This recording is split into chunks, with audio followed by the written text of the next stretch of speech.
Assalamualaikum warahmatullahi wabarakatuh. Good afternoon, everyone. Today, our group will present about the drama. Please listen it carefully, and if you have a question, drop it in the comment section. And let's start our lesson today by reciting basmalah. What is drama? Drama is the word comes from the Greek word for action. Drama is written to be performed by actor and watched by audience. Drama is type of literature that is primarily written to be performed for an audience.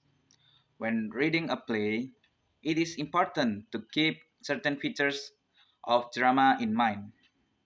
Some of these features relate to drama as literature. Others reflect its character as a performance. I will continue to explain this slide. Drama has two types of writing and two ways of presenting. There are two types of writing in drama. There is the dialogue that the characters speak and the stage directions that tell the actors how to move and speak, describing the sets and props, and can be presented in two ways. There is as literature, the text of the play itself, and as performers, the production of the play in a theater. Next, how is a play written? First, the author of a play is called a playwright. Everything a playwright writes must appear on stage. Second, a play in written form is called a script. And last, the playwright writes the dialogue or what the characters say to each other in conversation, as well as the stage directions, which tells how the play is to be performed. Okay, thank you. Now I will presenting about the types of drama. And first is tragedy. The tragedy saw the downfall or death or a tragic hero or main character in ancient Greek plays. The hero was a good person brought down by tragic flaw or defect in a character. In a modern place, the hero can be a normal person destroyed an evil in society. And another explain about the tragedy is emphasizes human greatness. And the next of the types of drama is a comedy. A comedy often shows a conflict between opposite age group, gender, or personality types, and the typical comedies involve in conclusion, jokes, and happy ending. And also in a comedy, is have a stresses human weakness. Here I will tell you about Aristotle's 6 elements of drama. The first is diction, spectacle, talk, characters, melody, and plot. These elements remain essential to modern film. Aristotle claimed that contrary to what one might expect. Plot or the form of action, this is the most important element. This is because in Aristotle's view, the purpose of life is a certain kind of activity, and drama ought to devise certain kinds of activity that we might learn the result of these forms of activities. The first is diction. Specific words the playwright chooses the use. Aristotle calls for finding the mean or middle between extreme of character. In similar fashion, in his Poetics, Aristotle suggests that extremes in diction be avoided. The second is spectacle. All the visual represents in the play represent everything you see, set, costume, legs, or etc. Visual impact, the feeling of participant in large grand event. Example, Lord of the Ring, being heard, Spartacus. The third is thought, what the audience learns, the moral of the play or the theme. an example of a film showing how a character who has limited cognitive abilities may nevertheless be used as a mouthpiece for ideas relevant to a philosophy of life. For its character, the play must be about someone or something, can be human or non-human. Following Aristotle, we could ascribe moral characteristics to Rocky and how his character fits into the action. The next material is literary elements of theater or drama. Number 1 is character. Character is a person portrayed in a drama, novel, or other artistic piece. A story can have only one character or protagonist and still be a complete story. This character's conflict may be an inner one within him or herself, or a conflict with something natural such as climbing a mountain. Most stories have multiple characters interacting, with one of them as the antagonist, causing a conflict for the protagonist. I'm gonna explain about types of character. There are two, major characters and minor characters. For major characters, these are the most important characters in the story. There are two types, of which there might be a couple for each. Number 1 is protagonist. This is the main character, around which the whole story revolves. The decision made by this character will be affected by a conflict from within or externally through another character, nature, technology, society, or the fates from God. And number 2 is the antagonist.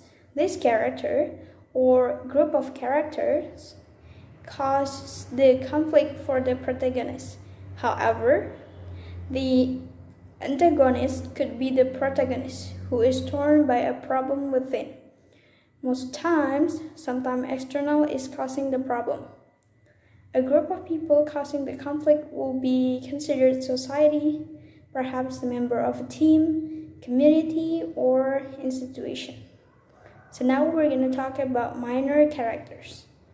These are the other characters in a story. They are not as important as the major characters, but still play a large part in the story.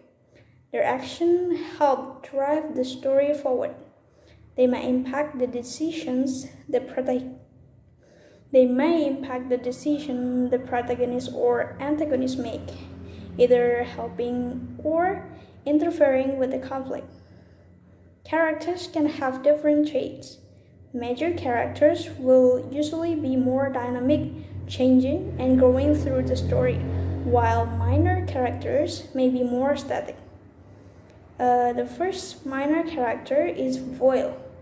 A foil is a character that has opposite character traits from another, meant to help highlight or bring out another's positive or negative side. Many times, the antagonist is the foil for the protagonist. Number 2 is static. Static is characters who are static or do not change throughout the story. Their use may simply be to create or relieve tension, or they were not meant to change. A major character can remain static through the whole story. And number 3 is dynamic. Dynamic characters change throughout the story. They may learn a lesson, become bad, or change in a complex way. Number 4 is flat. A flat character has one or two main traits, usually only all positive or all negative. They are the opposite of a round character. The flaw of strength has its use in the story. And the next is round. These are the opposite of the flat character. Yeah? These characters have many different traits, good and bad, making them more interesting. And then the last is stock. These are the stereotypical characters, such as the boy genius, ambitious career person, faithful sidekick, mad scientist, and etc. Okay, we're gonna talk about the example of character in pop culture. The Teenage Mutant Ninja Turtles have been keeping the city safe since the 1980s, but are still just as popular today. They each have their own special fighting method as well as personality. Originally simple, small turtles, they became superhuman turtle after an accident in which the fishbowl of water they were in got knocked out of their owner's hand and fell down a sewer grate, along with a canister of radioactive material. So that's the example of character in pop culture. We also have example of character in literature. There are a book whose character was inspired by a real teenage girl is The Fault in Our Stars by John Green. The protagonist is 16-year-old Hazel, who meets Gosh, a fellow 16-year-old cancer patient, at a camp. Their young romance is doomed as they are fighting a losing battle with cancer. So the next, we're gonna talk about conflict. Conflict is the internal or external struggle between opposing forces, ideas, or interests that can create dramatic tension. The types of conflict can be divided into internal and external conflict. The types of conflict can be divided into internal and external conflict. For the internal conflict, it's person versus self. And for the external conflict, it could be person versus fate or God, person versus person, person versus society, person versus nature, person versus supernatural, person versus technology, and that's it. And for the example, there are Shakespeare's Hamlet. That's the example. The next, we're gonna talk about suspense. Suspense is a feeling of uncertainty as to the outcome, used to build interest and excitement on the part of audience. The purpose of using this type of anxiety in literature is to make readers more concerned about the characters and to form sympathical association with them. The example of suspense we can find in Twilight by Stephenie Meyer. Twilight falls under the categories of suspense, romance, and horror.